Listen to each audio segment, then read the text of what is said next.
오늘은 압구정 2구역의 이슈 점검 시간입니다. 지난번 2구역에서는 시공사 선정총회를 막아달라는 가처분이 신청이 되었는데요. 선정총회가 9월 27일 예정이니 일주일도 차에 남지 않았고 곧 법원의 판단도 나올 텐데요. 주요 이슈가 근거가 박약하다 보니 무난히 기각되지 않을까 생각됩니다.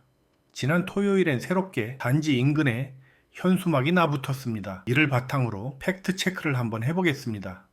이슈가 되는 건 이번 현대건설이 선정총회에 단독으로 올라있는 게 부당하다는 내용인데요. 이 문제야 현재 법원에서 심리 중이니 제가 뭐라 할 문제는 아닌 것 같습니다. 다만 주장의 근거에 대해서만 논평할 수 있을 뿐이죠. 그 다음은 바로 비례율 문제인데요. 비례율이라는 건 재건축에서 단지의 사업성을 나타내는 중요한 지표인 건 맞습니다. 비례율이 높으면 조합원들이 돈을 덜 내고 새로 건축된 아파트를 받게 되는 것인데요. 현재 이 예상 비례율이 2구역의 3차 설문 당시에 61.23%이던 것이 이번 4차 설문에서는 42.36%로 낮아졌는데요.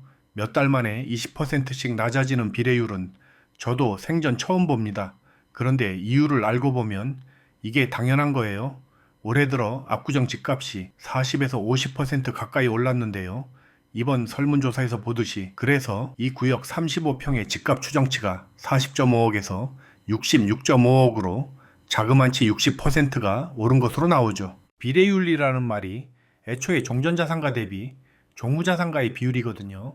집값은 급등해서 60%가 올랐는데 그 밖의 여건, 즉 사업을 해서 수익을 얻어야 하는 일반 분양은 분양가 상한제로 최대값이 제한이 되어 있죠.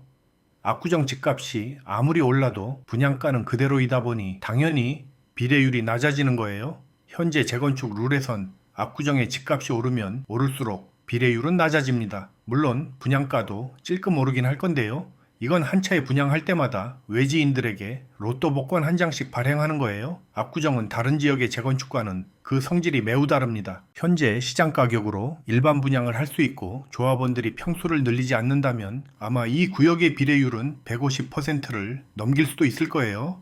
이 구역의 조합원들 중 대부분이 내가 몇 평 받을 수 있는지에 관심이 집중이 되잖아요. 팔수록 손해인 일반 분양을 최대한 줄이고 조합원들이 그 평수를 나눠 갖는 게 현명한 거예요. 사업의 방향 자체가 비례율에는 역행해야 하는 겁니다. 지은 걸 조합원들이 모두 갖겠다 하면서 분양 수익이 적다고 타박하면 되나요? 압구정에서는 사업이 투명하게 진행이 되었다면 오히려 비례율을 낮추는 경쟁이 생기는 게 정상이에요. 외지인들에게 뺏길 걸 줄이고 최대한 조합원들에게 돌려준다는 뜻이 되거든요. 따라서 분양받는 평수는 늘리고 싶고 비례율도 높아야 한다는 건 자가당착이죠. 일고의 가치도 없는 말이에요. 이 구역은 압구정에서 속도가 가장 빠를 뿐 아니라 정보의 공개 차원에서도 모범적이에요. 지금 만드는 영상도 공개된 정보에 의한 것입니다. 공개된 정보를 바탕으로 이 구역의 진정한 사업성에 대해서 살짝 알아보겠습니다. 이 표는 이 구역의 3차 설문 당시에 제시되었던 이 구역의 평형 구성인데요. 이 구성은 DA 건축이 제시한 것이고 이번에 시공사 선정에 참여한 현대건설의 평형 구성이 또 다르고요. 4차 설문조사가 끝나면 다시 달라집니다. 이 표가 확정된 것도 아닌데 말씀을 드리는 이유는 이 구역의 사업성 수준을 알아보기 위함입니다. 우선 많이들 걱정하시는 35평대 조합원들이 몇 평이나 어디에 분양받을 수 있는가에 대한 것인데요. 현재 이 구역의 35평대 조합 세대수는 820세대인데요. 25평대는 전부 임대 세대이니 조합원들에겐 해당이 없고요. 35평대가 536세대인데 그중 일반 분양이 326세대이니 조합원 중 210명이 35평대에 머무르게 되는데요.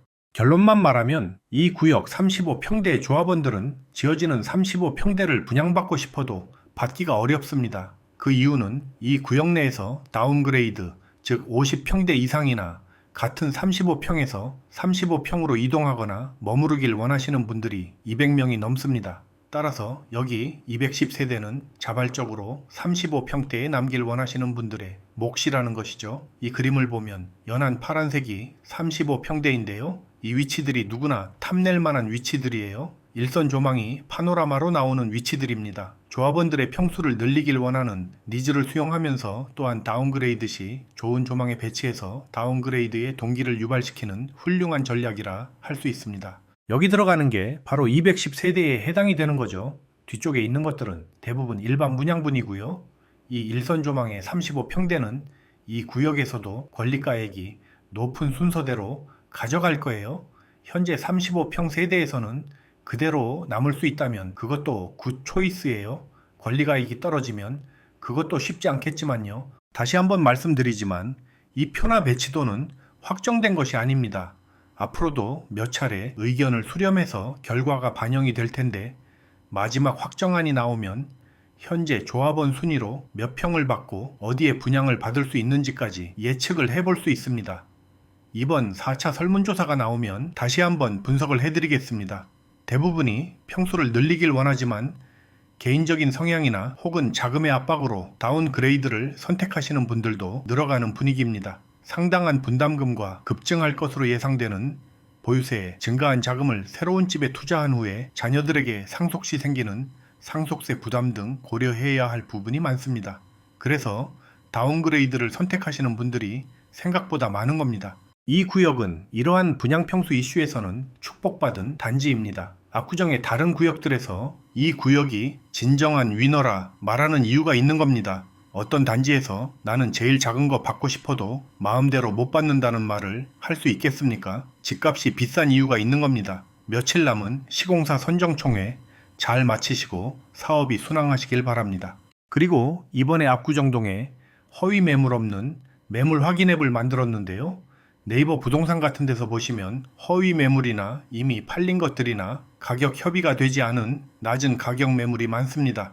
이 앱은 원부동산의 매물장에 적힌 내용을 그대로 보여드리는 앱입니다. 매매 물건이나 임대 물건을 검색해 보시면 금액대나 구역별 혹은 평형대별로 구분해서 보실 수 있고요. 조건이 맞는 것을 선택하시고 조회 버튼을 누르시면 아래쪽에 검색 결과가 표시됩니다. 모두 리얼타임으로 실제 거래가 가능한 목록이고요. 개인정보가 포함되어서 실제 호수는 표시되지 않지만 저층이나 중층 혹은 고층으로 분류가 되어 있습니다. 자세한 건 문자나 전화로 문의하셔도 되고요. 위로 잠깐 올려보면 매물 알림이나 의뢰 접수가 있는데요. 여기서 전화번호나 구역과 동호수 등 정보를 입력하고 접수하기를 누르시면 접수가 되는데요. 접수된 분들에게는 매물장의 변동 상황을 문자로 알려드립니다. 어느 집이 호가를 올리거나 내렸다거나 혹은 어디가 얼마에 팔렸다 등 압구정의 거래와 관련된 소식을 현직 중개업자 수준으로 알게 되는 거죠. 굳이 의뢰를 하지 않고 전화번호만 입력하고 접수해도 문자를 받으실 수 있습니다. 문자가 필요 없으신 분들은 원하시는 내용에 써주시면 됩니다. 앱의 링크는 영상 고정 댓글란에 남겨놓겠습니다. 많이 애용해 주시고요. 오늘 내용은 이것으로 마치겠습니다. 감사합니다.